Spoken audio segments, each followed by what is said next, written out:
चलो guys let's start अपना day 2।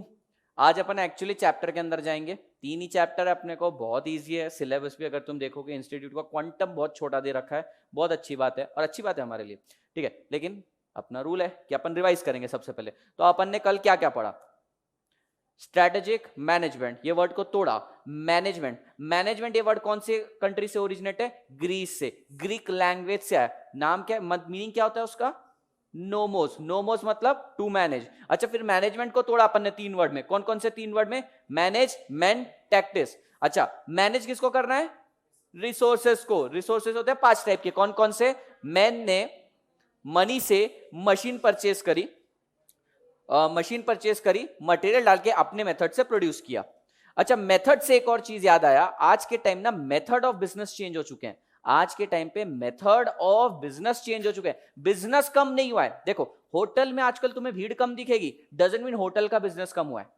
आजकल लोग घर पे मंगवा लेते हैं खाना। तो मेथड मतलब क्या? मेथड को भी मैनेज करना क्यों जरूरी है? कल करके मैं ये नहीं बोल सकता कि होटल्स में मुझको भीड़ कम दिख रही है इसलिए मैं होटल नहीं डालूंगा।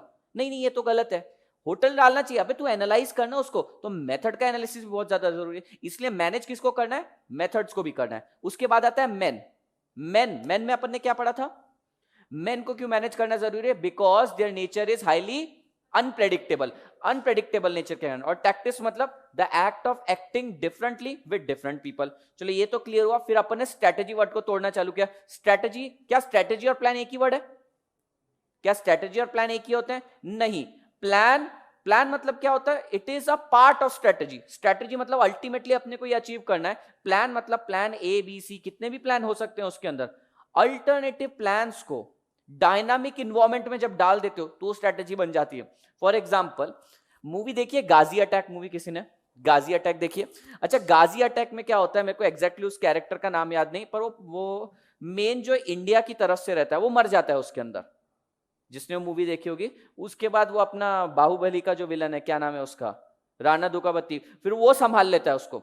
तो क्या था उनका ओरिजिनल प्लान कि वो जो पाकिस्तान की शिप आ रही ना, गाजी नाम था शायद उसका, उसको डिस्ट्रॉय करना, जो सबमरीन आ रही है उसको डिस्ट्रॉय करना है।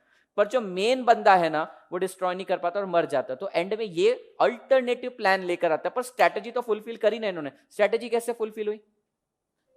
उसको ब्लास्ट करके, उसको मार के। तो प्लान ए कैंसिल हो गया। डायनामिक था इन्वायरमेंट, इन्वायरमेंट चेंज हो गया। डायनामिक का मतलब यही होता है चेंजिंग। चेंज हो गया इन्वायरमेंट, लेकिन हमारा फिर भी सक्सेसफुल रहा प्लान। क्यों? क्योंकि हमने प्लान बी पे शिफ्ट कर लिया। समझ में? तो स्ट्रेटेजी मतलब क्या होता है? Various plan in changing environment. अगर मैंने जैसे तुम्हें कल बहुत, हेलो हेलो, मैंने कल बहुत सारे एग्जांपल दिए थे चेंजिंग इन्वायरमेंट में। समझो अगर मान लो तुम किसी रीजन से नहीं कर पा रहे हो पढ़ाई, तो तुम बाद में ज्यादा पढ़ाई कर लोगे, तो डजंट मीन कि तुम अपना अल्टीमेट गोल, अल्टीमेट ऑब्जेक्टिव छोड़ दोगे। That is not possible. So strategy word clear हुआ, मैनेजमेंट वर्ड क्लियर हुआ। सर आज से क्या नया होने वाला है? आज से अपन जो मॉड्यूल मैंने ड्राफ्ट करी है वो पढ़ने वाले हैं। सर ये मॉड्यूल और हमारे इंस्टीट्यूट की मॉड्यूल में क्या फर्क है? देखो फर्क इतना है, इंस्टीट्यूट की मॉड्यूल है सेल्फ एक्सप्लेनेटरी। वो ऐसी लैंग्वेज में, ग्रामर्स में लिखा जाता है, अगर एक पॉइंट भी समझाना है तो उस पर 10 लाइन लिखेंगे। पर जब तुम उनके क्वेश्चन आंसर्स देखोगे, उन्होंने सिर्फ लिमिटेड पॉइंट्स लिखा है। तो पढ़ना क्या है? पढ़ना भी उतना ही लिमिटेड पॉइंट है जितना एग्जाम में पूछा जाता है। और एक्सप्लेनेशन का जो पार्ट है वो मैं यहां पे तुम्हें दूंगा। दैट मीन्स अगर ये वाला पहला पॉइंट एक्सप्लेन करना है तो उन्होंने 3 लाइन तो लिख दी होगी, उसके अलावा एक पैराग्राफ भी लिखा होगा उसको समझाने के लिए। पर जब हम क्वेश्चन आंसर्स में जाके देखते हैं तो पैराग्राफ गायब रहता है। ऑब्वियस सी चीज है, उनका इंटेंशन क्या है? देखो तुम्हारी इंस्टीट्यूट हो, चाहे सीए इंस्टीट्यूट हो, चाहे सीएस इंस्टीट्यूट हो, एक ही इंटेंशन है उनका कि student without coaching class pass कर सकता है। इसलिए बुक्स ऐसी बनाई जाए कि विदाउट कोचिंग भी स्टूडेंट पास कर ले क्लास। तो एक्सप्लेनेशन देते हैं उसके अंदर। अगर तुमने कोई प्रैक्टिकल सब्जेक्ट भी उठाया होगा उसके अंदर तो देखा होगा कि वो प्रॉपर पहले इजी क्वेश्चन समझाते हैं, बाद में लेवल ऑफ डिफिकल्टी बढ़ाते हैं। पर प्रॉब्लम है कि एंड में कुछ ऐसी ही लेवल की डिफिकल्टी रहती है कि अपने से सॉल्व नहीं होती, इसलिए क्लासेस लगानी पड़ती है आज के टाइम पे। तो यहां पर क्या रहेगा, पूरा का पूरा मॉड्यूल है इसके अंदर, तुम्हें एक भी वर्ड गायब नहीं मिलेगा। लेकिन जो एक्सप्लेनेशन पार्ट है, जो उनके दिए हुए एग्जाम्पल, वो हम हटा देंगे। हम यहां पे खुद हमारी नोटबुक में लिखना चालू करेंगे और जितना यहां पे कंटेंट लिखा रहेगा इसको पढ़ेंगे, समझेंगे, याद करेंगे, रिकॉल करेंगे, अगले दिन फिर से रिवाइज करेंगे। ठीक है? तो पॉइंट्स याद हो जाएंगे। और मैं टाइम टू टाइम तुम्हें बताता जाऊंगा, हाँ ये क्वेश्चन एग्जाम में आता है, बार बार आया है, तो अपन पढ़ते टाइम पे भी उस पर ज्यादा फोकस करेंगे। अब तुम पे ज्यादा जिम्मेदारी क्या क्या है, तुम्हें एक सेपरेट नोटबुक बनानी है, पहले के 5 लीफ मतलब समझो ये तुम्हारी नोटबुक है, ऐसे 1 2 3 और 4, 4 पेज छोड़ दो, 5 नहीं 4 पेज छोड़ दो, उसको नाम दो एसएम डिक्शनरी, एसएम की डिक्शनरी बनानी है अपने को।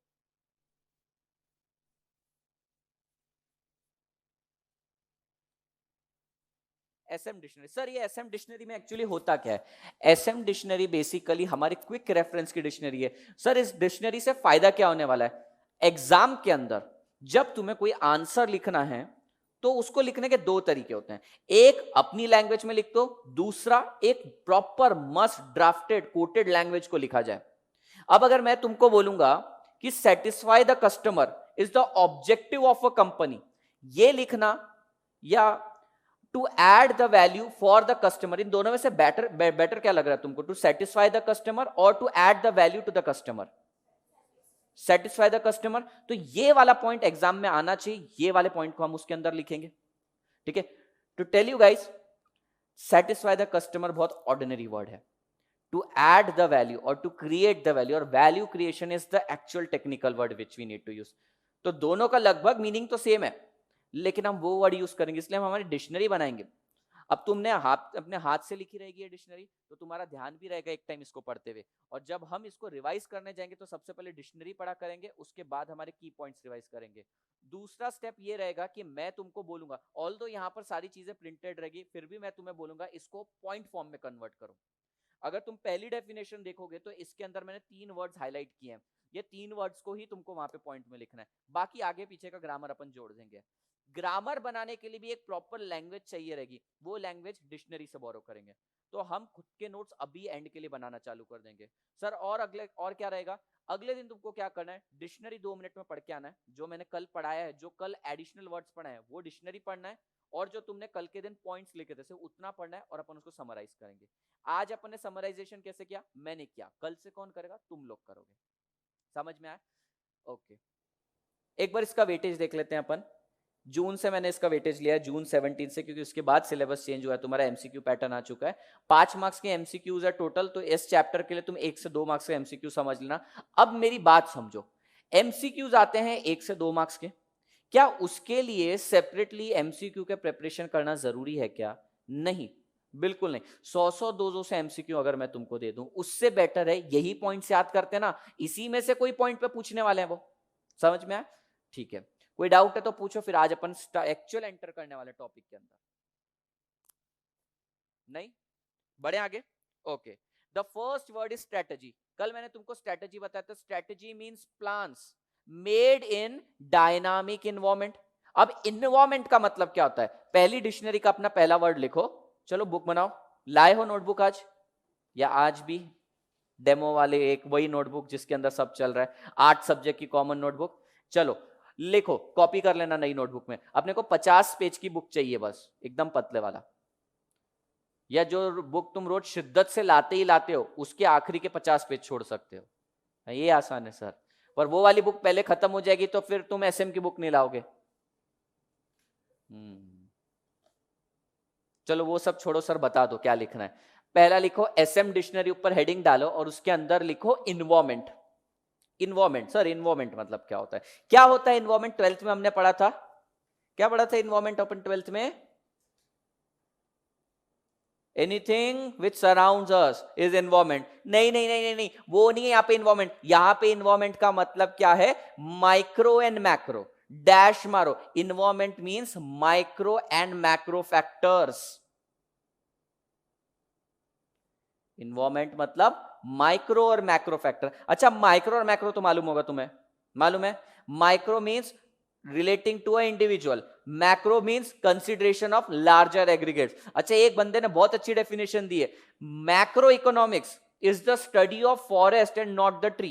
ये सुनिए डेफिनेशन तुमने कभी? उसने डेफिनेशन टेक्निकल नहीं दी, उसने बोला macro analysis is just like studying the entire forest rather than studying individual tree. तो ये भी उसने अपने हिसाब से डेफिनेशन दे दी। समझ में आई तुम्हें डेफिनेशन? पहला वर्ड था अपना environment. Environment includes 2 things, micro and macro factors. समझा?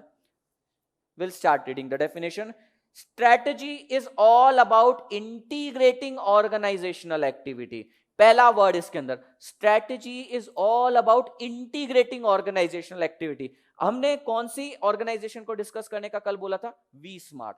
अब हम वी स्मार्ट का एनालिसिस करेंगे। चलो, जैसे मयूरेश एडमिशन लेने जा रहे हैं। मयूरेश, क्या होता है एडमिशन प्रोसेस के अंदर? समझो तुम्हें एक पेन ड्राइव बाय करनी है, क्या करोगे तुम तुम्हारे एंगल से बताओ, फिर मैं आगे का एड ऑन करता हूं। सबसे पहले सही, पहली चीज सबसे सही जो इसने बोली, काउंसलर से जाके मिलेगा। अच्छा, एक काउंसलर कोई टीचर रहता है या विशाल सर है या कोई एक स्टाफ रहता है?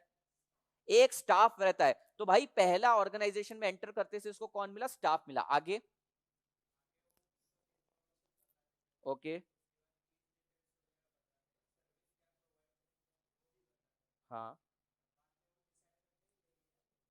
तुमने लेने का डिसाइड किया।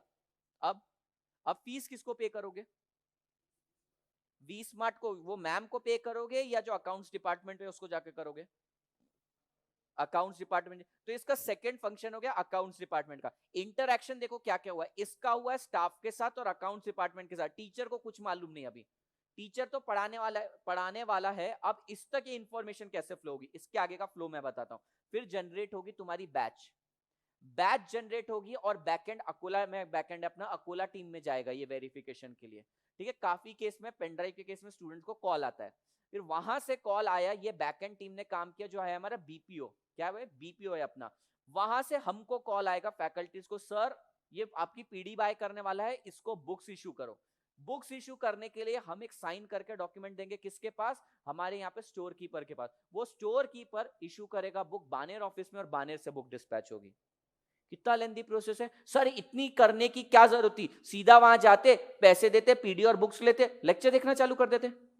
लेकिन ये चीज के अंदर ना लूप होल्स बहुत हो जाते हैं। इस केस में अगर मान लो पीडीज इनके हाथ में रहती है, बुक्स इनके हाथ में रहती है, तो टीचर को कैसे पता चलता कितने स्टूडेंट्स को उसने पढ़ाया? रेवेन्यू अगर नहीं पहुंचता तो ये कंट्रोल रखने के लिए, बट टू कंट्रोल दिस, यहां पर इन्होंने क्या किया? ऑर्गेनाइजेशन की बहुत सारी एक्टिविटीज को इंटीग्रेट कर दिया। The first word is integrating the organization activity. एक भी अगर इसमें से लूप बन जाता, एक भी इसमें से लिंक टूट जाता, तो ये प्लान सक्सेसफुल नहीं होता, ये स्ट्रेटजी इंप्लीमेंट नहीं होती। चलो, हमने पुराने टाइम्स में ना बैटल होते हुए देखे हैं, मतलब मूवीज के अंदर ही सही देखे तो हैं, उसके अंदर भी एक टेक्निक होती थी बैटल की, स्ट्रेटजी होती थी। पहले वो जो पैदल जाते थे लोग वो जाते थे, पहले घोड़े वाले लोग जाते थे, फिर उसके बाद पैदल वाले जाते थे, लेकिन सबसे पहले आर्चर्स चलाते थे। आर्चर्स मतलब तीर कमान चलाते थे। अब ये प्रॉपर स्ट्रेटजी थी, लेकिन सामने वाले ने भी तो काउंटर स्ट्रेटजी बनाई होगी। अब उसकी काउंटर स्ट्रेटजी अगर हमारे ऊपर भारी हो गई, तो हम क्या करते हैं? तुरंत प्लान को अमेंड कर देते हैं और काउंटर स्ट्रेटजी, अपनी काउंटर स्ट्रेटजी वहां पे लेकर आते हैं। तो स्ट्रेटजी ये है। अब इसमें सबसे इसेंशियल क्या है? बहुत सारी एक्टिविटीज चल रही है, एक दूसरे से इंटीग्रेटेड है, तो स्ट्रेटजी के लिए इंटीग्रेशन सबसे ज्यादा जरूरी है। अगर वी स्मार्ट को सक्सेसफुल होना है तो ये सारे ऑर्गेनाइजेशन का इंटीग्रेशन होना जरूरी है। ये बात समझ में आई तुमको? तो the first word is strategy is all about integrating organizational activity and utilizing and allocating the resources. अब देखो, हमारे पास रिसोर्सेस हैं क्या? Tell me, do we have resources? Yes, हमारे पास मैन पावर है, हमारे पास बुक्स है, हमारे पास फैकल्टीज हैं, लेकिन सबका फंक्शन अलग अलग है।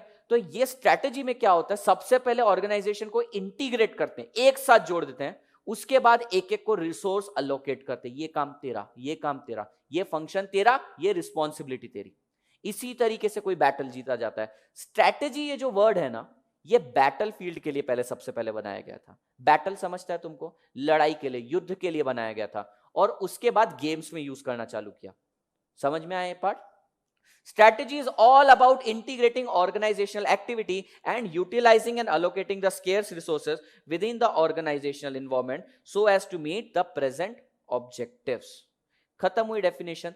तीन वर्ड इंपॉर्टेंट है। पहला, हमें इंटीग्रेट करना है ऑर्गेनाइजेशन की एक्टिविटी को। एक बार इंटीग्रेट कर दिया, उसके बाद अलोकेट करना है। सर ये अलोकेशन क्यों चाहिए? क्योंकि मुझे मेरे प्रेजेंट ऑब्जेक्टिव पूरे करने हैं। क्या है ऑब्जेक्टिव? स्टूडेंट को सर्व करना है।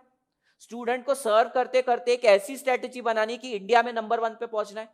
तो हमारा जो अल्टीमेट विजन है उस तक पहुंचने के लिए स्ट्रेटेजी डे 1 पे बनना जरूरी थी। सबसे पहले क्या हुआ होगा? विशाल सर और सारे फैकल्टीज बैठे होंगे, उन्होंने स्ट्रेटेजी डिजाइन करी होगी, फिर हर एक डिपार्टमेंट को उसका रोल समझाया होगा, और फिर रिसोर्स अलोकेट किए होंगे वहां पे, और अपना ऑब्जेक्टिव्स पूरा किया।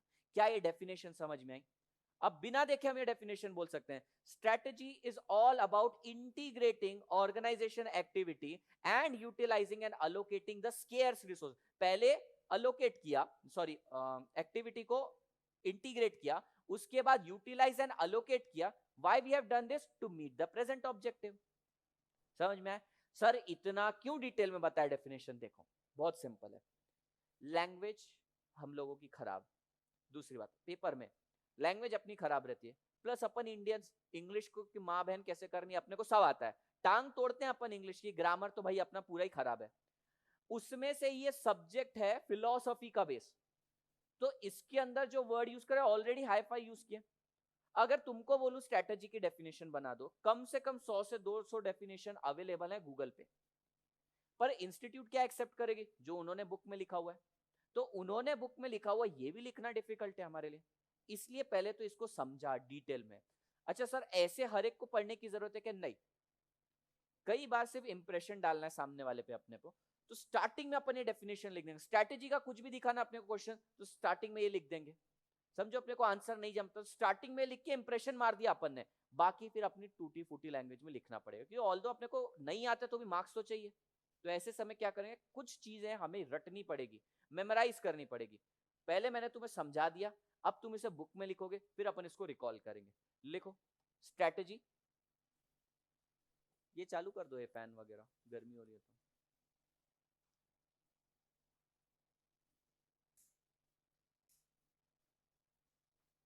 स्ट्रैटेजी डैश, नीचे क्या लिखोगे? तीन चीजें लिखनी पड़ेगी। पहला, integrating organizational activity, integrating organizational activity,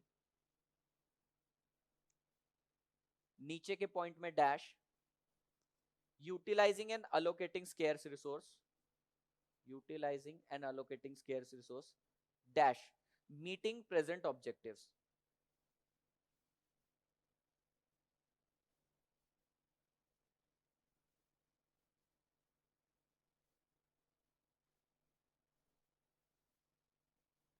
क्या ये चीज क्लियर हुई अपने को?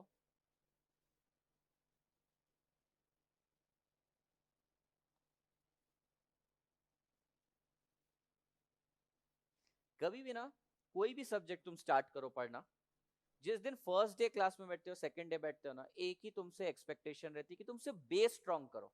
एक बार बेस स्ट्रॉन्ग करके तुम सब्जेक्ट में घुस गए ना, उसके बाद तो कुछ भी तुम्हारे सामने ब्लास्ट करें अपन, सारी चीजें समझ में आती है। एक और हम्बल रिक्वेस्ट है, ये सब्जेक्ट को और अच्छे से समझना है तो खुद को एक एंटरप्रेन्योर बिजनेसमैन की तरह समझो, वैसा सोचना चालू करो, तो तुमको हर एक वर्ड समझ में आएगा। किसी के पापा बिजनेस करते हैं तुम में से? बाकी के पापा जॉब करते हैं, बाकी सबके पापा। तो तुम बिजनेसमैन की तरह सोचना चालू करो। सोचो अगर तुम कोई बड़ा बिजनेस रन करते, तो अगर मैं बोलूं जियो का एग्जांपल है, तो खुद को मुकेश अंबानी समझना चालू करो। समझने में क्या जाता है? तो ऐसा करेंगे ना और जल्दी समझ में आएगा। ठीक है विशाल, सब ठीक ना? ओके, तो strategy is all about integrating organizational activity and utilizing and allocating the scarce resources to meet the present objective. समझ में आया? सेकेंड डेफिनेशन है, सॉरी इसी का कंटिन्यूएशन है, while planning a strategy it is essential to consider that decisions are not taken in a vacuum and that any act taken by the firm is likely to be met by a reaction from those affected। किस किस क्या क्या लिखा मैंने वहां पे? Competitor, customer, employees, supplier. इनको पता है शॉर्ट में क्या बोलते हैं? क्या बोलते हैं? इनको बोलते हैं स्टेक होल्डर्स। तुम्हें मालूम है stake holders and share holders का डिफरेंस? शेयर होल्डर्स मतलब owner of the company, stake holders मतलब वो सारे इंसान जो तुम्हारे कंपनी के कोई भी एक्शन के कारण अफेक्टेड होंगे। अब बताओ कल करके तुम्हारी कंपनी बंद हो जाएगी तो तुम्हारे कॉम्पिटिटर्स पे फर्क पड़ेगा क्या? हाँ पड़ेगा, उनका बिजनेस पड़ेगा। अगर तुम्हारी कंपनी बंद हो गई तो कस्टमर्स का नुकसान होगा, एम्प्लॉइज ले ऑफ हो जाएगा, प्रॉब्लम हो जाएगा। किंगफिशर में यही हुआ, एम्प्लॉइज छोड़ के चले गए, उनको 4-5 महीने की सैलरी नहीं मिली। और सप्लायर्स का भी नुकसान है भाई, तू कस्टमर था उनके लिए, सप्लायर के लिए, अब सप्लायर का एक कस्टमर चला गया। So these are the stakeholders. Sir stakeholders इतने ही होते हैं और भी हो सकते हैं? और भी हो सकते हैं। गवर्नमेंट, तुमने बंद कर दी कंपनी, गवर्नमेंट को कितना फर्क पड़ेगा? गवर्नमेंट क्या चाहती है? टैक्स मिले, टैक्स नहीं मिलेगा, लोगों को एम्प्लॉयमेंट नहीं मिलेगी, तो ये स्टेक होल्डर्स है। So in this point they are saying decision ना एक कमरे में बंद करके नहीं लिया जाता। अरे तुम एक कमरे में बंद करके डिसीजन भी लोगे ना, इसके इंपैक्ट सब पे पहुंचने वाले हैं, सारे के सारे स्टेक होल्डर पे पहुंचने वाले हैं। दे have used the word vacuum. Do you know what is meaning of vacuum? Vacuum word सुना है? हमारे अर्थ के ना लेयर्स है, स्ट्रेटोस्फीयर, वो स्फीयर, 4 स्फीयर है, और उसके बाद चले जाओ ना, वैक्यूम है, हवा नहीं है, कुछ भी नहीं है, देयर इज नथिंग। नथिंग मतलब वैक्यूम, कुछ भी नहीं है, खत्म। अब ये क्या बोल रहे हैं? While planning a strategy, it is essential to consider decisions are not taken in vacuum. तुम्हें क्या लगता है, तुमने डिसीजन लिया, कल करके वी स्मार्ट सोचता है कि पेन ड्राइव पे 50% ऑफ दे देंगे, तुमको क्या लगता है सिर्फ वी स्मार्ट को ही फायदा होने वाला है और किसी को फायदा नहीं होगा, नुकसान नहीं होगा? अरे बहुत होगा, कॉम्पिटिटर्स का नुकसान होना चालू हो जाएगा, कस्टमर का फायदा हो जाएगा, एम्प्लॉयज को तो चलो कोई फर्क नहीं पड़ेगा, सप्लायर्स को फायदा हो जाएगा, क्वांटिटी बढ़ गई, पेन ड्राइव अपने को ज्यादा परचेस करनी पड़ेगी। तो कोई भी स्ट्रेटेजी लोगे ना, इन सबका सोच के चलना पड़ता है, समझ में? फॉर एग्जाम्पल जियो का मालूम है तुम्हें, 15 तारीख को, सॉरी 5 सितंबर से वो गीगा फाइबर लॉन्च करने वाले। Do you no this thing? सबसे पहले तो जियो ने क्या किया, आज से मतलब 5 सितंबर जो आने वाला है ना, उससे 3 साल पहले 5 सितंबर 2016 को जियो ले आया। क्या किया था उसने जियो में? लगभग सब कुछ ही फ्री कर दिया। आज भी देखा जाए तो कितना, 10 रुपए रोज के हिसाब से। पहले तुम्हें मालूम है, अपने को बहुत टाइम पहले की बात है, शायद तुम पैदा ही हुए होगे उस टाइम पे, पहले इनकमिंग कॉल के भी पैसे लगते थे, फिर उसके बाद टाइम चेंज हुआ, इनकमिंग के नहीं लगते थे, लेकिन आउटगोइंग के लिए तुम्हें पहले बैलेंस भी मारना पड़ता था, टॉपअप भी करना पड़ता था, वैलिडिटी भी चेंज करवानी पड़ती है। हर महीने तुम्हें 250 रुपए का वैलिडिटी करवानी पड़ती थी, कार्ड एक्टिवेशन हर महीने, और उसके बाद टॉपअप मारना पड़ता था। टॉपअप भी 100 का मारा तो 80 का टॉक टाइम आता था, मालूम है ये टाइम? उसके बाद क्या हुआ, ये सारी चीजें चलती रही, सडनली आया जियो, और जियो ने क्या मार्केट को डिस्ट्रक्ट किया। आज एयरटेल, वोडाफोन, आइडिया सबको ही वही रेट में दे रहा है। डिसीजन किसका था? मुकेश अंबानी ने घर पे बैठ के लिया। अफेक्ट किसको हुआ? कॉम्पिटिटर्स को हुआ, अरे आग लग गई उनके सीने में। कस्टमर का क्या हुआ? कस्टमर का फायदा। इंप्लॉइज का क्या हुआ? एम्प्लॉयमेंट कितनी क्रिएट कर रहा है वो। टावर्स उसने बाय किए, पहले रिलायंस था उसके भाई का, अनिल अंबानी का, टावर्स बाय कर लिया उसने, एम्प्लॉयमेंट और क्रिएट करी। सप्लायर्स को भी फायदा है, जो भी उसको सर्विसेज प्रोवाइड करता होगा, सप्लायर्स का भी फायदा है। तो decisions can not be taken in vacuum, इसका रिपरकशन सब पे जाएगा। और वो सब कौन है? वो स्टेक होल्डर्स है, स्टेक होल्डर। चलो हमारी डिक्शनरी में दूसरा वर्ड मिल गया, स्टेक होल्डर्स। स्टेक होल्डर्स में 4 लिखना, और इसके आगे एक और लिख देना, गवर्नमेंट। गवर्नमेंट।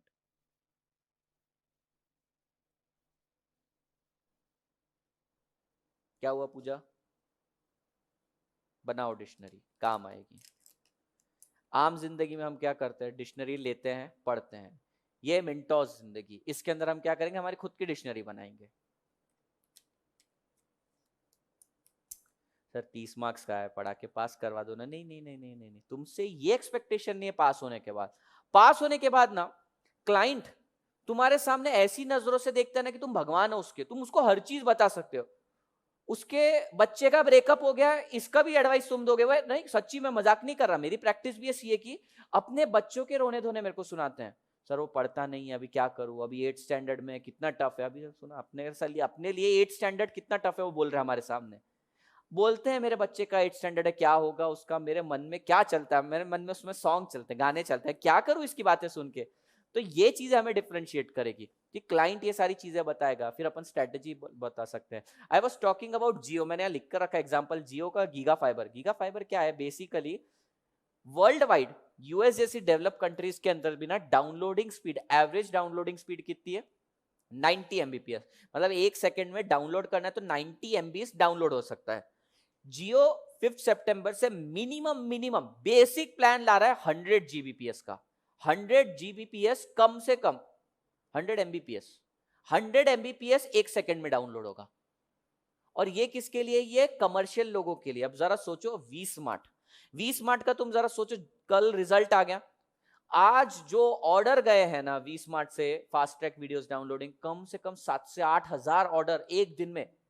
स्टूडेंट्स को मालूम है रिजल्ट ऑलरेडी लेट आया है, ये शोक मनाने का भी टाइम नहीं। अभी तो जितना भी इनको रोना धोना था ना, 5 दिन का टाइम देते हैं स्टूडेंट फेल होने के बाद, अभी उन्होंने कर्टेल करके 3 दिन कर दिया, तुरंत बाय करना चालू कर दिया उन्होंने। अब कितना ज्यादा प्रेशर आने वाले पर वी स्मार्ट कैसे हैंडल करेगा? इंटरनेट की स्पीड ही स्लो है। अब 5 सितंबर के बाद से क्या होगा, 1 सेकंड में पूरा का पूरा तुम्हारा शायद लेक्चर भी हो जाए डाउनलोड, 100 MB का। अच्छा, उसका रेंटल कितना रखा है उसने? सिर्फ 700 रुपए। अपने को जरूरत नहीं है, ये कमर्शियल के लिए। कमर्शियल वाले इतनी ज्यादा स्पीड के लिए बहुत ज्यादा पे करते हैं, और मैक्सिमम तो उसने बहुत ही ज्यादा रखा हुआ है, मैक्सिमम डाउनलोडिंग स्पीड। तो ये कुछ कर रहा है वो बड़ा। तो ये जब गीगा फाइबर आने वाला, किसकी नींद उड़ी होगी सबसे पहले बताओ? एयरटेल की नींद उड़ गई होगी, रात भर से, कल से खाना नहीं खाया होगा, उसकी बीवी बोल रही होगी खाना खा ले, नहीं मुकेश भैया पता नहीं क्या करते हैं अभी, हर बार वो बम फोड़ते हैं, करते हैं कि नहीं? और रिलायंस पे ना भरोसा करने का एक और रीजन है, अपन आगे पढ़ेंगे, एक पॉइंट आएगा क्यों रिलायंस इतना सक्सेसफुल है और रिलायंस हमेशा सक्सेसफुल रहेगा, आगे देखते हैं। Strategy may be defined as direction and scope of organization over long term, which take advantage for the organization through configuration of resources within a changing environment and fulfill stakeholder। ये एक और definition दी है तुम्हारी module में, एक ही बार ये definition दी है, कोई भी आंसर में यूज नहीं करी। सर आपने क्यों डाली? रीजन है, मुझे एक वर्ड ही उठाना था यहां से, long term. Strategies are made for long term and not for short term. Short term के लिए तो छोटे छोटे ऑब्जेक्टिव्स होते हैं अपने, अरे ये वाला सब्जेक्ट पास करना तुम्हारा ऑब्जेक्टिव है, स्ट्रैटेजी है सिर्फ ऑब्जेक्टिव है, सीए बनना तुम्हारा अल्टीमेट गोल है, your vision is to become, sorry तुम्हारे इसमें कॉस्ट अकाउंटेंट। अभी वो आदत पड़ जाती है, सुबह सीए लो, फिर सीएमए लो, फिर 7 घंटा कंटिन्यूअसली सीए रहता है ना, सीए सीए निकलता है। तो तुम्हें कॉस्ट अकाउंटेंट बनना, ये तुम्हारा विजन है, अल्टीमेट गोल है, लेकिन कल बन जाओगे क्या? नहीं है। तो शॉर्ट टर्म के लिए नहीं है, पर तुम्हें कल क्लास आना है और सब्जेक्ट कंप्लीट करना है, ये भी तो ऑब्जेक्टिव है तुम्हारा। तो शॉर्ट टर्म के लिए स्ट्रेटेजी नहीं है, पर ऐसे छोटे छोटे छोटे छोटे छोटे ऑब्जेक्टिव्स मिलाओगे तभी लॉन्ग टर्म स्ट्रेटेजी फुलफिल होगी। Did you get this? तो हमें स्ट्रेटेजी का अगर कोई भी क्वेश्चन आए तो अपन भाई 4 क्वेश्चन लिखने, 4 पॉइंट लिखने वाले। कौन सी? It is integration of organisational activities and utilizing and allocating the resources to achieve the objective, present objectives। ठीक है, नेक्स्ट पॉइंट क्या लिखेंगे? decisions are not taken in vacuum, stakeholders are affected, stakeholders are affected, and last it is made for long term purpose। did you get this? लिख दो उसके अंदर definition के अंदर, नेक्स्ट बुलेट मार के, डैश फॉर लॉन्ग टर्म। अपना यही रहेगा, अपन कोई भी एक पॉइंट उठाएंगे, उसके ऊपर कोई ना कोई एक ऐसा एग्जांपल लेंगे जो तुमने सुना है। समझ में आया? Now will talk about features of strategy. Features, features मतलब क्या होता है? पहले तो ये 2 वर्ड रखता हूं तुम्हारे सामने, फीचर्स और कैरेक्टरिस्टिक्स। क्या ये दोनों वर्ड सेम है या अलग है, या फीचर्स का मीनिंग क्या है और कैरेक्टरिस्टिक्स का मीनिंग क्या है? सोचो सोचो सोचो। सर कंफ्यूज कर रहे हो आप, हम तो इंटरचेंजेबली यूज कर लेते हैं सारे, बराबर है कि नहीं? सारे इंटरचेंजेबल। थियरी सब्जेक्ट में यही होता है, थियरी सब्जेक्ट में अंदर का कंटेंट सब समझ में आ जाएगा। अब देखो यहाँ 2 क्वेश्चन है बैक टू बैक, फीचर्स और कैरेक्टरिस्टिक्स। दोनों सेम लगेंगे, पर फीचर्स पूछा तो ये आंसर लिखना है, कैरेक्टरिस्टिक्स लिखा तो ये आंसर लिखना है। प्रॉब्लम यही जाती है थियरी सब्जेक्ट में, आंसर के साथ वो आंसर किस क्वेश्चन का है वो भी याद करना पड़ता है। ये मजाक है, इस सब्जेक्ट का ही मजाक है। अरे तुम्हें आंसर तो याद करना है, ये भी याद करना है कौन से क्वेश्चन का आंसर है। चलो बताओ, पहले मुझे बताओ difference between features and characteristics.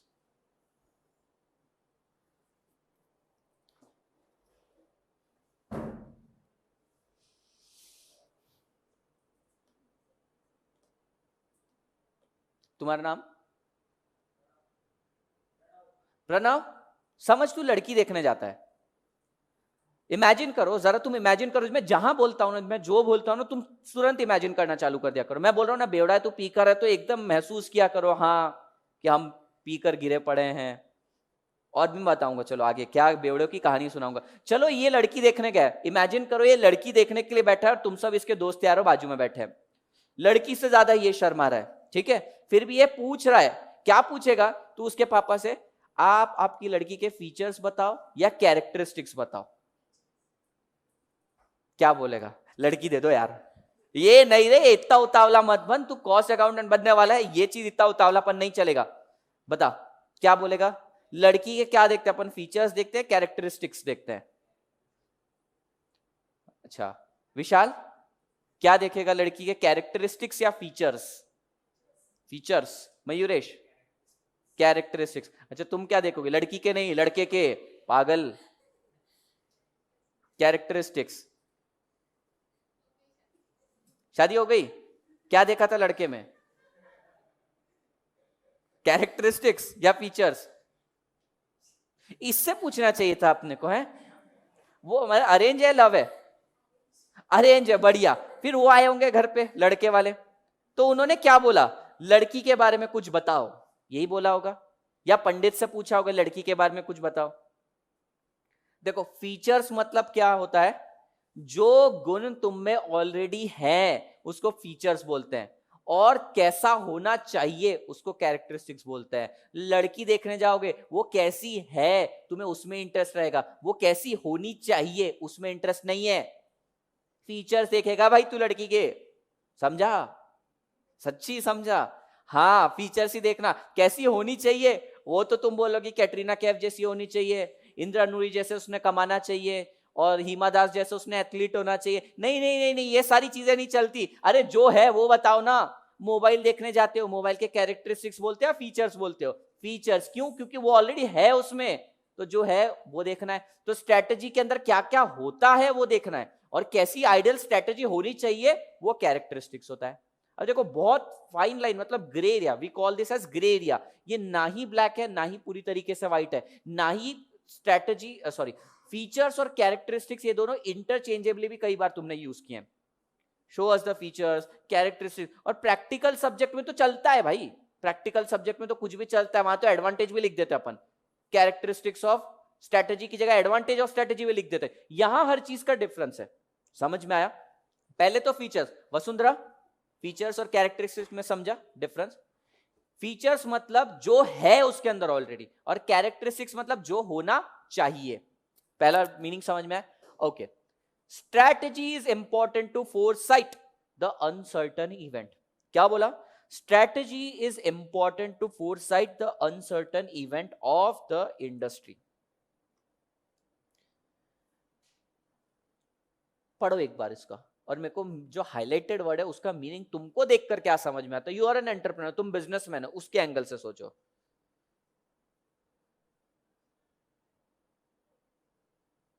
फिर मैं तुम्हें एक एग्जांपल देता हूं।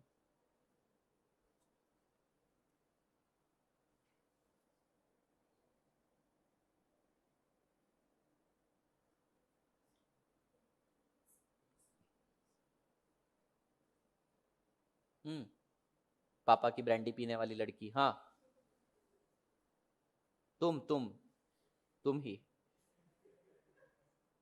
अभी भी हंस रही है, ये नशा उतरा नहीं इसका। तुम पति को मारती हो क्या? नहीं, ऐसे ही एक जनरल क्वेश्चन आया, मारपीट करती हो? कितने मतलब ये सब अफवाहें हैं जो बाहर फैलती है। पति पीड़ित है बेचारा, बाहर दोस्तों में गम भुलाने जाता है। पुरानी हो गई बात? अच्छा बताओ। ओ बावली, क्या समझा इसको देख के?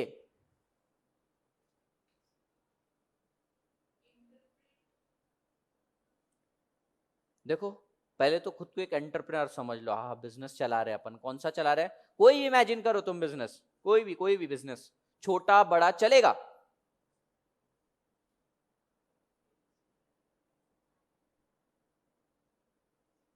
एक एक वर्ड तोड़ते हैं। फोरसाइट मतलब क्या होता है? आगे का सोचना। अनसर्टन मतलब तुमको मालूम है जो सर्टन नहीं रहता। अनसर्टन इवेंट को पहले से ही देख लेना, ये स्ट्रेटेजी का एक बहुत बड़ा फीचर रहता है। और अगर अपन फोरसाइट नहीं कर पाए उस इवेंट को तो कंपनी डूब भी सकती है। I tell you one example. Do you know about Freecharge? Freecharge, Freecharge तुम्हें मालूम है?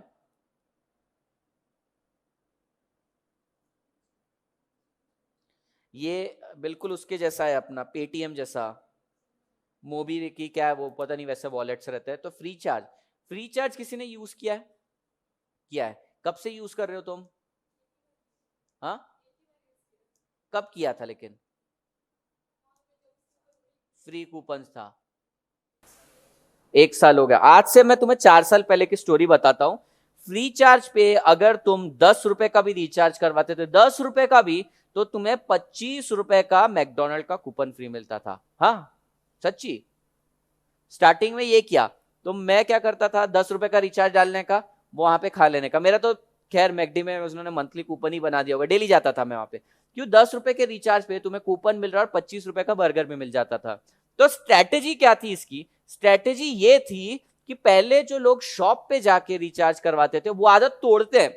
भले अभी मेरा लॉस हो रहा है 25 रुपए का, होने दे, मेरे को प्राइवेट इक्विटी मिल गई। प्राइवेट इक्विटी मतलब क्या होता है? कोई पैसा लगा रहा है, मेरे को लॉस हो रहा है, वो पैसा लगा रहा है कोई तो भी उसके अंदर, तो मुझे कोई देगा ये लॉस के लिए पैसा। क्यों सर दे रहा है लॉस के लिए पैसा? क्योंकि उसको मालूम है फ्यूचर ब्राइट है। सबको शिफ्ट कर दिया किधर? ऑनलाइन रिचार्ज पे। ये फ्री चार्ज नहीं किया था, तुमको मालूम नहीं होगा, फ्री चार्ज ने सबको आदत लगा दी। ठीक है, फिर उसने बोला ठीक है अब सबको शिफ्ट कर दिया है, अब मैं ना ये कूपन बंद कर देता हूं। कर दिया उसने कूपन बंद। क्या गलत किया उसने? 100 और 10 रुपए का रिचार्ज करना है, 10 रुपए का बैलेंस आ रहा है, ठीक है ना यार, कौन सी बुराई है? बाकी सब तो वही करते हैं।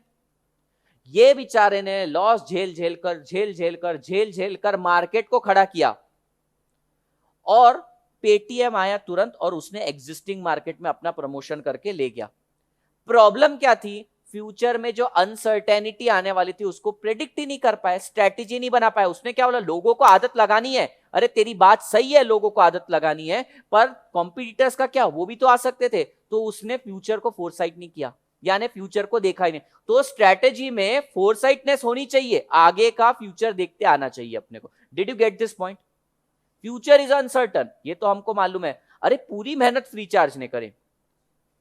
इनफैक्ट तुम्हें मालूम है क्या, पेटीएम ने भी कोई डिस्काउंट नहीं दिया, क्योंकि इसने भी डिस्काउंट हटा दिया था। पर पेटीएम की एड देखो, वो मतलब अलग ही तरीके से उसने इंप्रेशन डाला अपने अंदर, पेटीएम करो पेटीएम करो पेटीएम करो। अपने को लगता है हाँ पेटीएम ही करना है अपने को। कितना हैमरिंग करी उसने। उसने पूरा का पूरा इसकी विरासत बनाई हुई स्ट्रेट अवे ले लिया। तो इसने फ्यूचर को प्रेडिक्ट नहीं किया था, इसकी स्ट्रेटेजी नहीं थी। इसका बस एक ही गोल था, लोगों को शिफ्ट करना, वहां से किधर?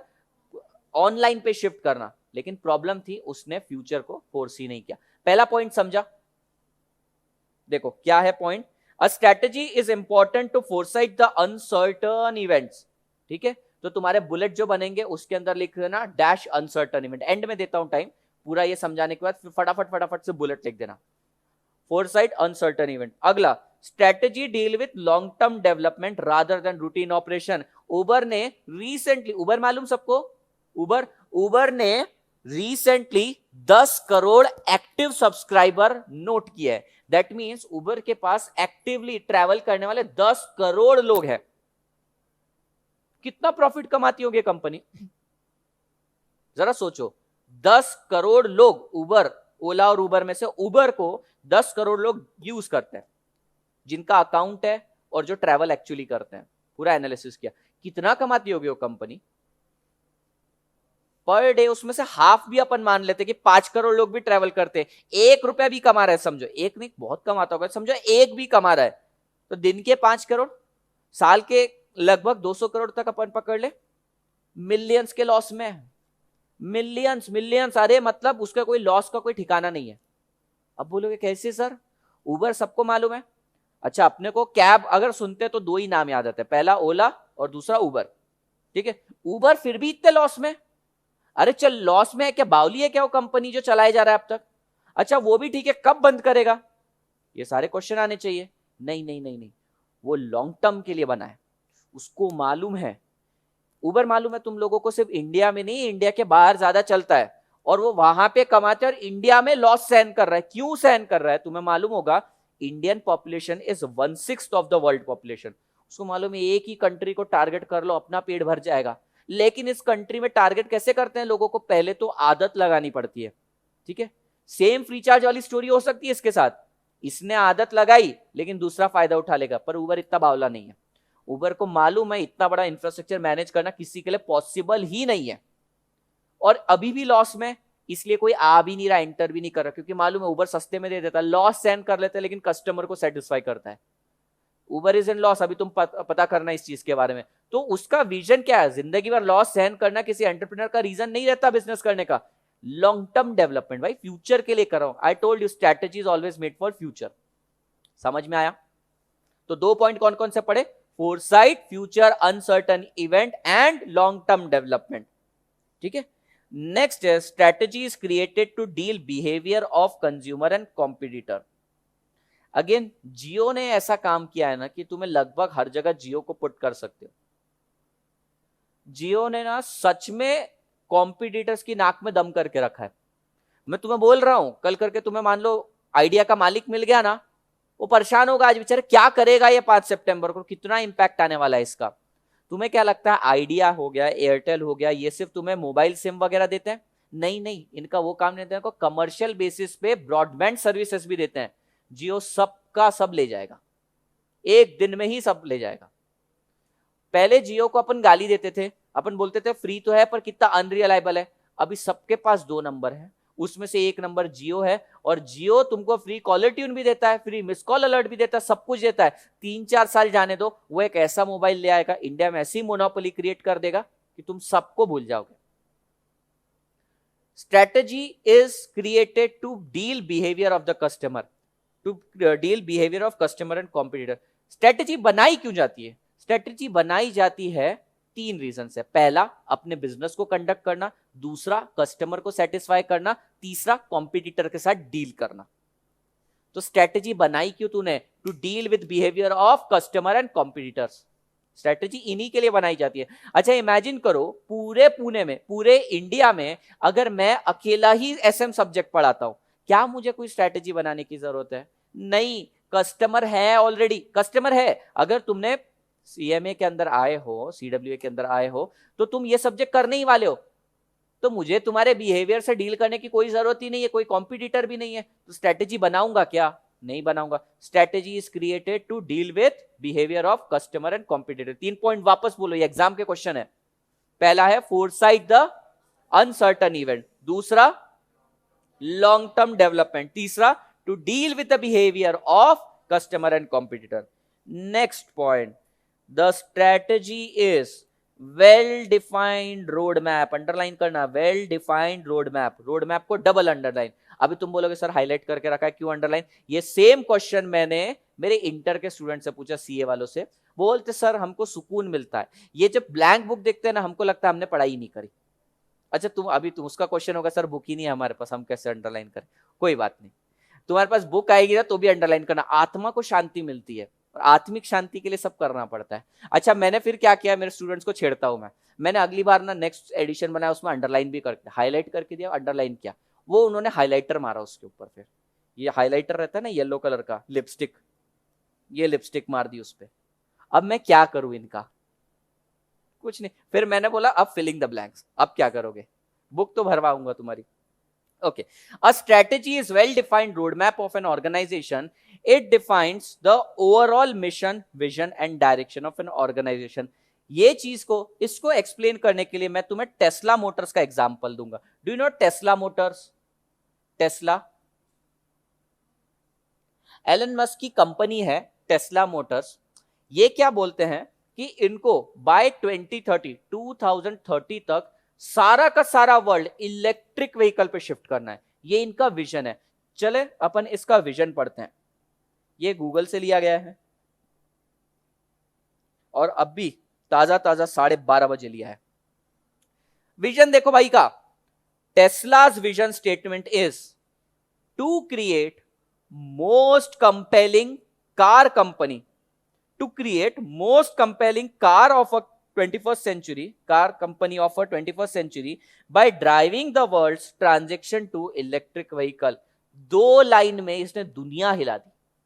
आई एम नॉट जोकिंग, 2 लाइन में दुनिया हिला दी इसने क्या बोल दिया? अपने विजन में बोल दिया, भाई ऐसी कार बनाऊंगा, बेचूंगा नहीं, ऐसी कार बनाऊंगा जो 21st सेंचुरी को आगे ले जाएगी, 21st सेंचुरी की बेस्ट कार बनाऊंगा, और पूरे वर्ल्ड को इलेक्ट्रिक व्हीकल पे शिफ्ट करूंगा। और ये विजन स्टेटमेंट 2 लाइन के होते हैं, पर इसके कारण सबकी नींद उड़ जाती है। अभी बजट के अंदर टेस्ला मोटर्स का जो ओनर है वो मोदी जी से मिलकर गया था, और अभी के बजट के अंदर उन्होंने प्रूव कर दिया कि अपनी गवर्नमेंट भी इसको सपोर्ट कर रही है। अपनी गवर्नमेंट भी इलेक्ट्रिक व्हीकल पे छूट दे रही है, और डीजल और पेट्रोल व्हीकल के ऊपर ना, डीजल व्हीकल तो बंद ही होने वाले कुछ साल में, ठीक है। 2000 कितना बोला है? 2020 तो नहीं होगा, 2020 में शायद प्रोडक्शन बंद होगा, और उसके बाद मार्केट से ही पूरे व्हीकल्स को बाहर कर देंगे, डीजल व्हीकल्स को। तो हमारी गवर्नमेंट भी सिर्फ ये 2 लाइन को सपोर्ट कर रही है। Do you no importance and power of this words? ये जो विजन स्टेटमेंट होता है ना, ये कंपनी कहां पहुंचना चाहती है वो बताता है। सर कौन सी बड़ी बात है, कौन सी बड़ी बात है? ये पूरी दुनिया के सामने घोषणा कर देते हैं इस चीज की कि मैं ये चीज तक पहुंचने वाला हूं, मेरे सामने आंधी है, तूफान है, काट के फेंक दूंगा सबको। स्टेटमेंट जितना स्ट्रांग और जितना कंपेलिंग रहा ना, कॉम्पिटिटर्स की नींद उड़ जाती है। टेस्ला मोटर्स बहुत बड़ा है, वो क्या करेगा, इलेक्ट्रिसिटी प्रोड्यूस करेगा न्यूक्लियर एनर्जी से, और न्यूक्लियर एनर्जी तो बहुत है अभी, तो वो बोलता है कि पूरी 21st सेंचुरी में ऐसी कार बनाऊंगा मैं जिससे पूरा का पूरा ट्रांजिशन हो जाएगा इलेक्ट्रिक व्हीकल के ऊपर। विजन स्टेटमेंट कितना स्ट्रांग है, अब तुम इसको पढ़ो और समझो। इमेजिन करो ये स्टेटमेंट तुमने लिखा है, तुम वर्ल्ड को चेंज करना चाहते हो, 2 लाइन में तुमने सारी चीजें लिखी, to create the most compelling car company, to create the most compelling car company of 21st century by driving the world's transition to electric vehicle। पूरी दुनिया चेंज करना चाहता है और ये आदमी करेगा। इसको देखते देखते महिंद्रा ने भी इलेक्ट्रिक व्हीकल लाना चालू कर दिया है। महिंद्रा ने तो काफी टाइम पहले से उसकी वेरिटो करके एक कार थी, शायद तुम लोगों को पता होगा, लड़कों को पता होगा, वेरिटो करके एक कार थी, उसके अंदर वो इलेक्ट्रिक वर्जन भी लाया था। समझ में आ रहा है?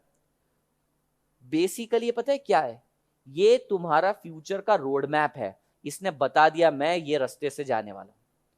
That's why they have used this word, कहां गया, strategy is well defined road map of an organization. Well defined, 2 line के अंदर भाई ने क्या करने वाला है, कैसे करने वाला है, सब बता दिया। बोला मैं सबसे कंपेलिंग कार बनाऊंगा, मैं कार मैन्युफैक्चरिंग कंपनी बनूंगा, उसने रोड मैप बना दिया। और बोला कैसे करूंगा, इलेक्ट्रिक व्हीकल पे शिफ्ट करके। पूरा रोड मैप उसने बता दिया, मैं ऐसे करने वाला और ये अचीव करने वाला। विजन भी बता दिया, कैसे करेगा वो भी बता दिया। Did you get this point? A strategy is well defined road map of an organization. समझ में आया? The objective of strategy is to maximize an organization strength and to minimize the strength of competitor. भाई क्या बोल रहे हैं, strategy ऐसी तोड़ स्ट्रैटेजी बनाओ ना जिसके थ्रू खुद की स्ट्रेंथ बढ़ती जाए और सामने वाले की स्ट्रेंथ कम होती जाए। एग्जाम्पल लेते हैं, मैंने लिखा है वन प्लस आज से 6 से 7 साल पहले, मेरे ऑफिस की बात है, मेरा एक दोस्त था, वो बड़ा मतलब गीक है। गीक मतलब उसको चीजों का बहुत नॉलेज रहता है, पढ़ाकू है, और उसका रिसर्च में भी बहुत ध्यान है। तो वो वन प्लस लेकर आया। वन प्लस आज से मैं तुमको बता, 2014 की बात है, कितने साल हो गए, 5 साल पहले की बात है। 5 साल पहले वन प्लस आया था, अभी one plus 2, one plus 3, one plus 7 तक पहुंच गया, तब वन प्लस आया था। जैसे जियोनी का फोन आया, मार्केट से गया, तो इज्जत नहीं करी किसी ने वन प्लस, लेकिन वो बंदे को पता था वन प्लस के अंदर कुछ खास है। अब उसने मेरे को वन प्लस दिखाया, और उस समय मैं मेरा लेकर आया था, मेरे पास आईफोन था। मैंने क्या घटिया फोन लेकर आ रहा है, इतना कमाता है तू। तब हमारा स्टाइपेंड बहुत होता था, तब मैं आर्टिकलशिप कर रहा था, स्टाइपेंड ही 25,000 था हमारा मंथली। तो फिर फोन वगैरह अच्छे परचेस करते थे। उसने वन प्लस खरीदा, और उसके 1 महीने पहले ही मैंने आईफोन खरीदा था। मैंने उससे पूछा तुम वन प्लस क्यों लिया, तो उसने मेरे को जवाब दिया, बहुत अच्छा है फोन, तू देख बस। और बात हमारी वहीं खत्म हो गई। और आज से 1 साल बाद, आज से 1 साल पहले मुझको समझ में आया, अच्छा उसका ये मतलब था। वन प्लस को तुम जरा देखना, वन प्लस जब मार्केट में आया ना, वो एंड्रॉइड लेकर आया। आईफोन में आईओएस रहता है, सबसे बड़ी प्रॉब्लम है, लेकिन आईफोन है प्रीमियम, ठीक है। वन प्लस की स्ट्रेंथ क्या थी, एंड्रॉइड बेस था, और भी बहुत सारे सॉफ्टवेयर को अपने ऊपर, बहुत सारे ऑपरेटिंग सिस्टम को अपने ऊपर आने देता था, ठीक है। यहाँ पे कस्टमाइजेशन होता है, डू यू नो, सिर्फ एंड्रॉइड नहीं, तुम दूसरे भी यूज कर सकते हो उसके ऊपर। Do you no this thing? नहीं तो परचेस करो, 42,000 का है, मन करे तो ले लो। तो वन प्लस ने क्या किया, सबसे पहले तो खुद को सुधारा। वो बोला ठीक है यार, कोई आईओएस बोल रहा है ना, नहीं मैं खुद पे एंड्रॉइड भी डालूंगा, मैं विंडोज भी डालने दूंगा, मैं साइनोजेन भी डालने दूंगा, सब डालने दूंगा मेरे ऊपर। डालने दिया, मतलब खुद की स्ट्रेंथ पे फोकस किया। बाद में खड़ा हुआ वो आईफोन के पास और बोलता आईफोन में है क्या ऐसा, तो आईफोन बोलता है मेरा प्रीमियम लुक, मेरी प्रीमियम क्वालिटी। अच्छा तेरा प्रीमियम लुक, तेरी प्रीमियम क्वालिटी, ले सस्ते में तेरे से अच्छा दिखने वाला फोन लेकर आता हूं विद लाइट वेट फीचर। सबसे अच्छा फोन आज के टाइम पे मैं तुम्हें सजेस्ट करूंगा तो वन प्लस है। अच्छा उसके हाई एंड, उसके ऊपर के फोन अपन अफोर्ड नहीं कर सकते, जैसे कि कुछ फोन होते हैं 10-10, 20-20 लाख के, वो तो लीक की बाहर है, वो तो अमीरों के लिए बनते हैं। नॉर्मल लोगों के लिए ये बेस्ट है। इसने क्या किया, अपनी स्ट्रेंथ को बढ़ाया और कॉम्पिटिटर की स्ट्रेंथ को मिनिमाइज किया। कॉम्पिटिटर की स्ट्रेंथ को मिनिमाइज करने का एक और तरीका है, क्या, खुद की स्ट्रेंथ बढ़ाते जाओ। देखो मैं हमेशा एग्जांपल देता हूं, अगर अपन एक ग्रुप में, चलो समझो अपन बदसूरत दिखते हैं, अब बदसूरत दिखते हुए भी खूबसूरत दिखने का तरीका क्या है, अपना एक ऐसा दोस्त बनाओ जो अपने से भी ज्यादा बदसूरत दिखता है, ऑटोमेटिकली कंपैरेटिवली तुम अच्छे दिखने लगोगे। उसने क्या किया, आईफोन का प्रीमियम लुक तो कम नहीं कर सकता था ना, खुद को और प्रीमियम बना देता हूं। अपनी स्ट्रेंथ तो बढ़ाते गया, उसकी स्ट्रेंथ, प्रीमियम लुक उसकी स्ट्रेंथ था, कम कर दिया। सिक्योरिटी की बात करा, उसने बोला साइनोजेन में सिक्योरिटी भी डाल दूंगा, मैं जो मांगता है डालूंगा, लेकिन उससे बेटर दूंगा। समझ में आई ये सारी चीजें। अब देखो अपने को फटाफट याद करना है इसको। पहला क्या है फीचर, पहला है फोरसाइट द अनसर्टन इवेंट, दूसरा है लॉन्ग टर्म डेवलपमेंट, तीसरा है to deal with the behaviour of competitor and customers, चौथा है it is a well defined road map of an organization, पांचवा क्या है, the objective of the strategy is to maximize the strength and minimize the strength of competitor. इसको प्यार से बोलते हैं fly bro, fly bro. F stands for foresight, L long term, B behaviour, R road map, O objective, fly bro. अब इसमें Y कहां है, Y नहीं है इसलिए वो छोटा सा बेटा है, फ्लाई ब्रो। अब याद कैसे रहेगा सर, स्ट्रेटेजी के फीचर पूछे, स्ट्रेटेजी से पूछा तू क्या कर सकता है, वो बोला मैं फ्लाई कर सकता हूं, फ्लाई ब्रो। अब ये ऐसे याद करना पड़ेगा तुम्हें, ऐसी कुछ भी फनी ट्रिक बनानी पड़ेगी, पर अब याद रहेगा फ्लाई ब्रो। अब लिखो फ्लाई ब्रो और उसके नीचे लगा दो ये 5 पॉइंट।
हो क्या तुम उनके साथ मिलके ससुराल सिमर का देखती होगी, कुमकुम भाग्य भी देखती होगी?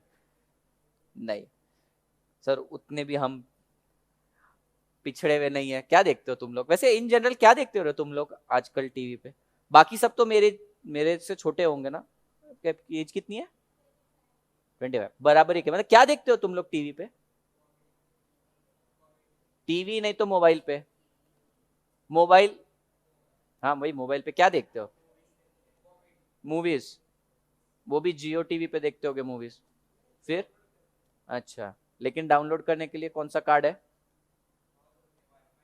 अच्छा फिर ठीक है। नहीं तो बाकी जियो ने तो करके रखा है भाई अच्छा इंतजाम, जियो टीवी वगैरह अपना सेवियर निकला वो। ओके ये, हाँ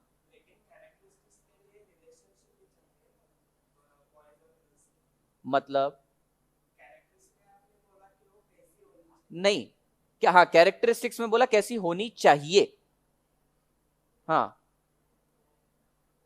नहीं मेरा देख मैं बताता हूँ, शायद अपन ओवरलैप हो रहा है अपने पॉइंट। फीचर्स मतलब भाई क्या है वो बताओ, ठीक है ना, तुझमें कुछ सुधार चाहिए, कोई फोन लेने का क्या फीचर्स हैं इसके, अपन बोलते हैं जो है कैरेक्टरिस्टिक्स में जो होना चाहिए, यानी कि कुछ पॉइंट जो ऊपर के हैं ना वो यहाँ पे तेरे को ओवरलैप होते हुए मिलेंगे। कैसा होना चाहिए, ये लड़की ऐसी होनी चाहिए और ऐसी है भी, तो ये पॉइंट ओवरलैप हो जाएंगे। अब तेरा क्वेश्चन अब बता मेरे को, कैसी होनी चाहिए? नहीं समझा, तू कौन से रिलेशन की बात कर रहा है? समझो, अच्छा ये एग्जांपल दे रहा, लड़का लड़की एक रिलेशन में है, हाँ तो वो उससे, हाँ तो फिर वो उससे उम्मीदें करेगा कि ऐसी होनी चाहिए वगैरह। इनफैक्ट जब उसमें वो कैरेक्टरिस्टिक्स होंगे तब वो रिलेशन में आएगा। समझ में आ रहा है? हाँ, क्योंकि अगर उसको जैसी चाहिए वैसी है तो वो रिलेशन में आता है। तो देख सकते हैं इसने फर्दर मॉडिफिकेशन किया भाई ने बोला this is arrange marriage and this is relationship. बहुत दूर पहुंच गया रे तू। कैरेक्टरिस्टिक्स मतलब कैसा होना चाहिए, इसका भी अपन ने बनाया शॉर्ट फॉर्म आला कॉस्मो। आला कॉस्मो देखते हैं, है याद हो जाएगा सब। अब ये आला कॉस्मो याद रखना पड़ेगा तुम्हें। आला मतलब आया, कॉस्मो, अब कॉस्मो कौन है आई डोंट नो, वो बन रहा था बना दिया। Start reading the first point. Strategic decision are normally about trying to achieve some advantage for the organization over competitors. Competitors चाहिए वहां पे। स्ट्रेटेजी बनाई क्यों जाती है? स्ट्रेटेजी इसलिए बनाई जाती है टू अचीव सम एडवांटेज। किस पे एडवांटेज चाहिए भाई तुमको? कस्टमर पे एडवांटेज चाहिए? नहीं, कस्टमर पे एडवांटेज करके क्या, उसको तो सेटिस्फाई करना है। एडवांटेज किसके ऊपर चाहिए? कॉम्पिटिटर्स पे advantage. Means you want to be better than your competitor. Let's say there is no competitor, तो किस पे एडवांटेज लेगा भाई? नहीं, एडवांटेज लेने के लिए कोई इंसान तो चाहिए कि नहीं? विशाल तू क्या सोच रहा है? मेरे को मालूम नहीं, मैं बैटल की बात कर रहा था। बैटल फील्ड के अंदर स्ट्रेटेजी ये वर्ड बनाई जाती, तो ये वर्ड यूज करा जाता था। तो strategic decision are normally about trying to achieve some advantage, दूसरे के ऊपर एडवांटेज लेके चलना, इसको बोलते हैं। अब एडवांटेज लेने के बहुत सारे तरीके होते हैं। For example sometime people take cost advantage, सस्ता कर देते हैं प्रोडक्ट, एडवांटेज मिल जाता है। So strategy is all about doing that which can give advantage. किसके ऊपर एडवांटेज चाहिए? कॉम्पिटिटर्स पे चाहिए। तो first bullet will be advantage, to achieve advantage over competitor. इसमें जो ए है ना, ये आला का ए है, ठीक है। यहां मैंने एग्जांपल ऑलरेडी यूज कर दिया, जीजेड मैंने मेरे लिए शॉर्ट वर्ड रखता हूं, गाजी अटैक मूवी का मैंने तुम्हें ऑलरेडी एक्सप्लेन कर दिया था। Next, strategy is likely to be concern with long term direction of an organization. ये भी तो ऊपर हो गया है।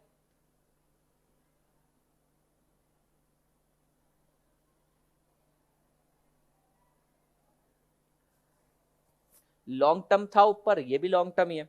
Strategy is likely to be concern with long term direction of an organization. लिख दो, ये आला का एल है।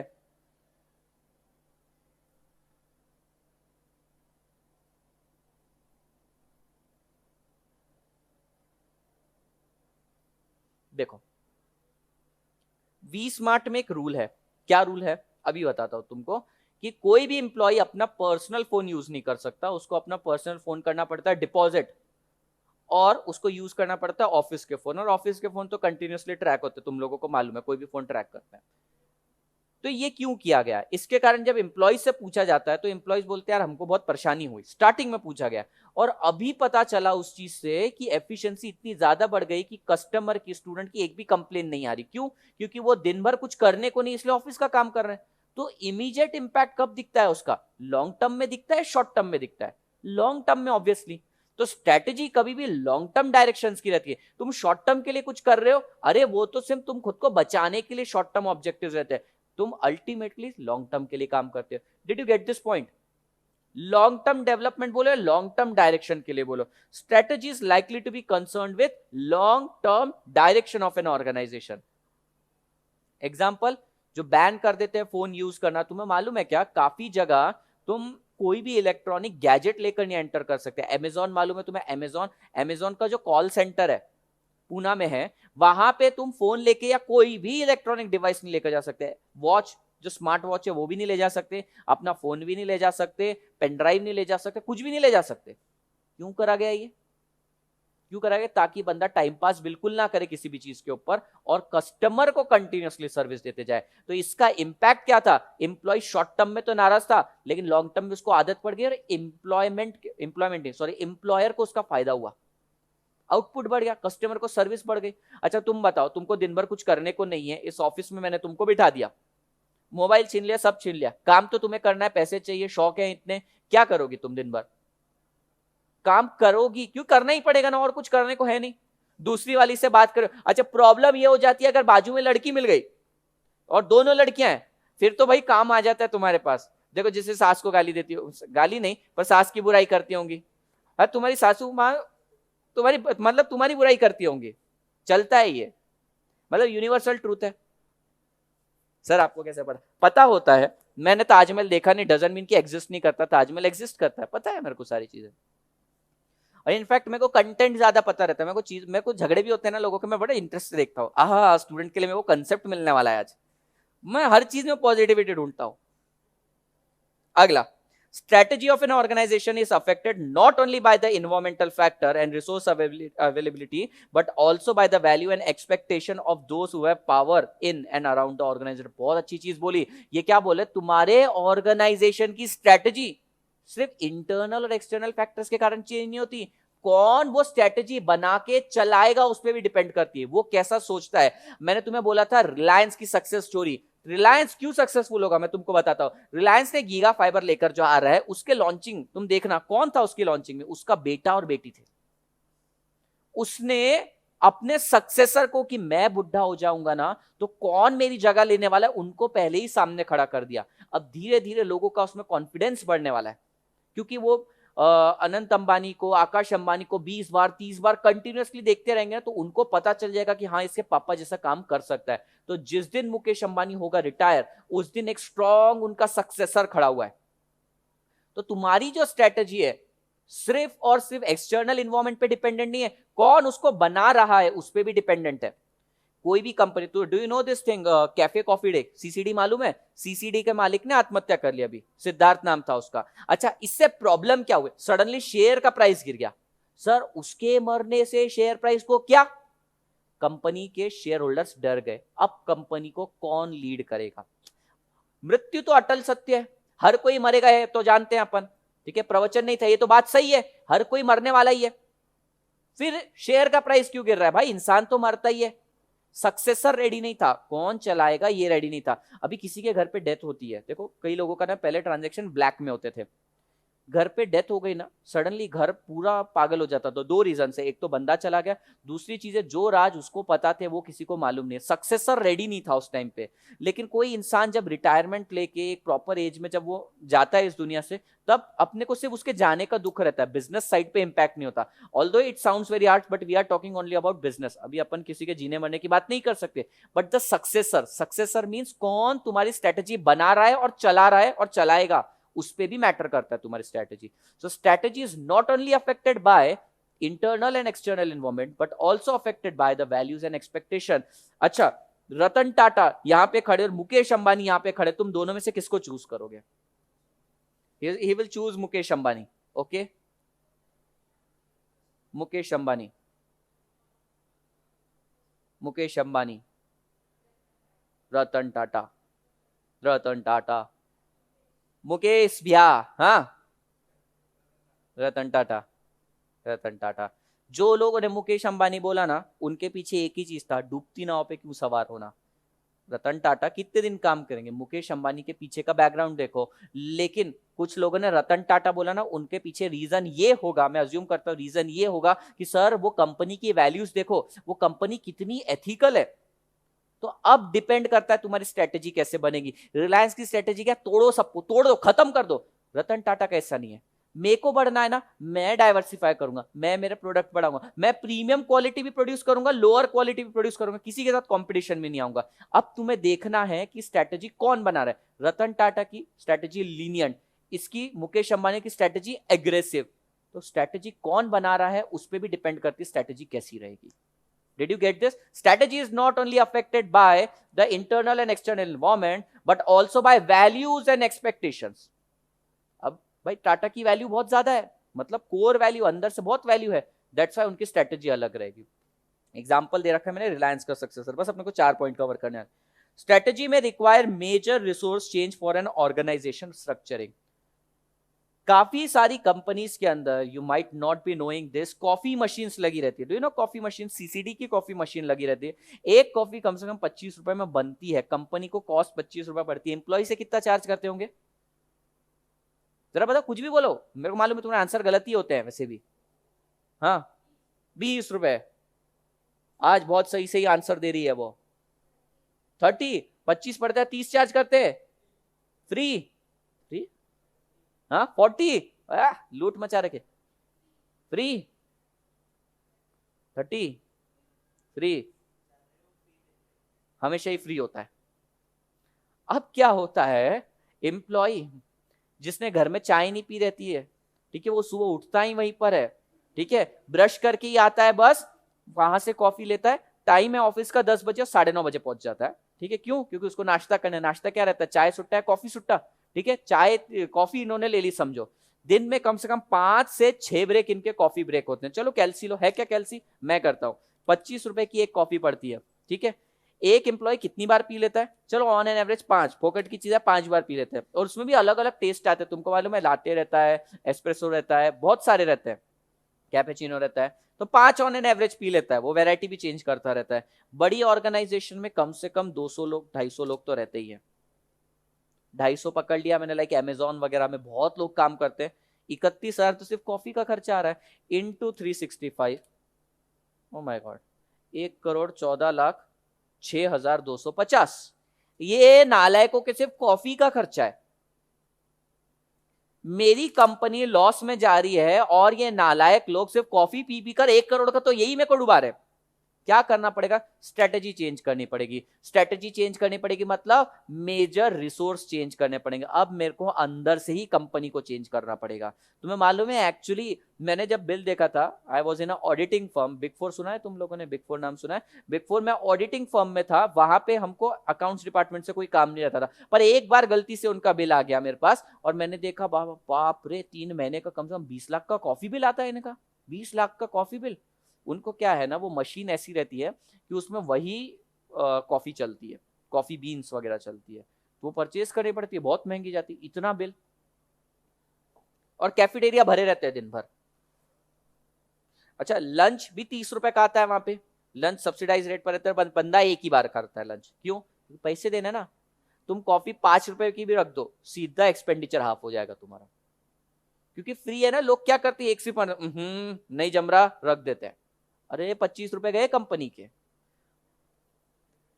तो कई बार स्ट्रेटेजी बनानी ना, कंपनी लॉस में जा रही है, you want to make a strategy, देखो कई बार कंपनी लॉस में नहीं है फिर भी रिसोर्सेज को कट कर देती है, क्यों? क्योंकि वो और सस्ते में प्रोड्यूस करना चाहती है गुड्स एंड सर्विसेज, ताकि मार्केट में और सस्ते में बेचे। Did you get this point? Okay, तो इसके अंदर नेक्स्ट पॉइंट क्या था? Major resource, see for change. Next है strategic decisions likely to affect operational decision. Strategic decision likely to affect operational decision, इसका मीनिंग सुनो। समझो वी स्मार्ट ऑफिस है, कल से वी स्मार्ट ने डिसाइड किया कि पेन ड्राइव नहीं बेचेंगे, यहां से पेन ड्राइव यहां से नहीं बेचेंगे, ऑनलाइन ही स्टूडेंट को डाउनलोड करना है। उसके कारण क्या क्या चेंज हो जाएंगे? यहाँ पे जो स्टाफ मैनेज करता है पेन ड्राइव का वो नहीं रहेगा। अच्छा, जो ये पूरा इन्वेंट्री मैनेज करता है पेन ड्राइव की वो नहीं रहेगी। तो basically organizational operational decision change होना चालू हो जाएंगे तुम्हारे। तुम्हारे जो ऑपरेशन मतलब क्या, day to day working change हो जाएगी, स्ट्रेटेजी बदली, काम करने का तरीका भी बदल जाएगा, ठीक है। कल करके तुमने बोला सीडब्ल्यू नहीं करना अपने को बीकॉम करना है, तो बताओ इतना पढ़ोगे क्या? नहीं। तो जो बेसिकली डेली ऑपरेशंस हो रहे हैं ना, उनमें भी चेंज आ जाएगा, स्ट्रेटेजी बदली, ऑपरेशनल चेंज हो जाएंगे सारे। It is likely to affect the operational decision. तुम्हें समझा नाम? वैष्णवी समझा ये पॉइंट? It is likely to affect operational decision. Next point, strategy is likely to be conducted with the scope of organization activity. बहुत इंपॉर्टेंट पॉइंट और बहुत easy point है। What they are saying, strategy ऐसी बना जो तू काम करता है। फॉर एग्जाम्पल, तू गारमेंट्स बनाता है, गारमेंट्स की स्ट्रेटेजी पढ़, तू स्टील की स्ट्रेटेजी मत पढ़। उसने बोला कि scope of an organizational activity, जो तेरा स्कोप है उसी की स्ट्रेटेजी बना। नहीं तो बोलेगा बिल गेट्स सक्सेसफुल है और तेरी यहाँ पे स्क्रैप मर्चेंट की दुकान है, तेरी भंगार वाले की दुकान है और तू बिल गेट्स का मॉडल देख रहा है। पॉसिबल है क्या? नहीं। तू भंगार बेचता है ना, उसके अंदर भी स्कोप है। तुमको मालूम है क्या? तुम हंस रहे हो, भंगार वाले करोड़पति होते हैं। ये जो स्क्रैप मर्चेंट है ना, बड़े बड़े करोड़पति हैं ये लोग।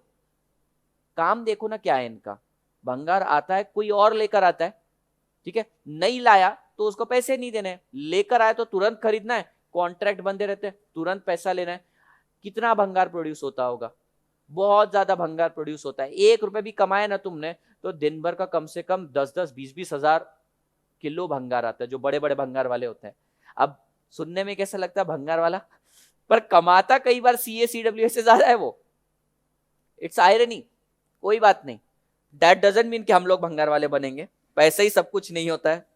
जस्ट इमेजिन करो, इमेजिन करो लड़कों और लड़कियां, तुम भी, तुम्हारी जिससे शादी होने वाली उसके पप्पा भंगार वाले है, बहुत अच्छी बात, वो भी तो एक बिजनेस ही है स्क्रैप मर्चेंट का, पर सुनते से इंप्रेशन कैसा आता है, नहीं नहीं करना, क्या बोलेंगे लोग। लेकिन वो जो बंदा कर रहा है उसको मालूम है यही रीजन से कंपटीशन नहीं आता है।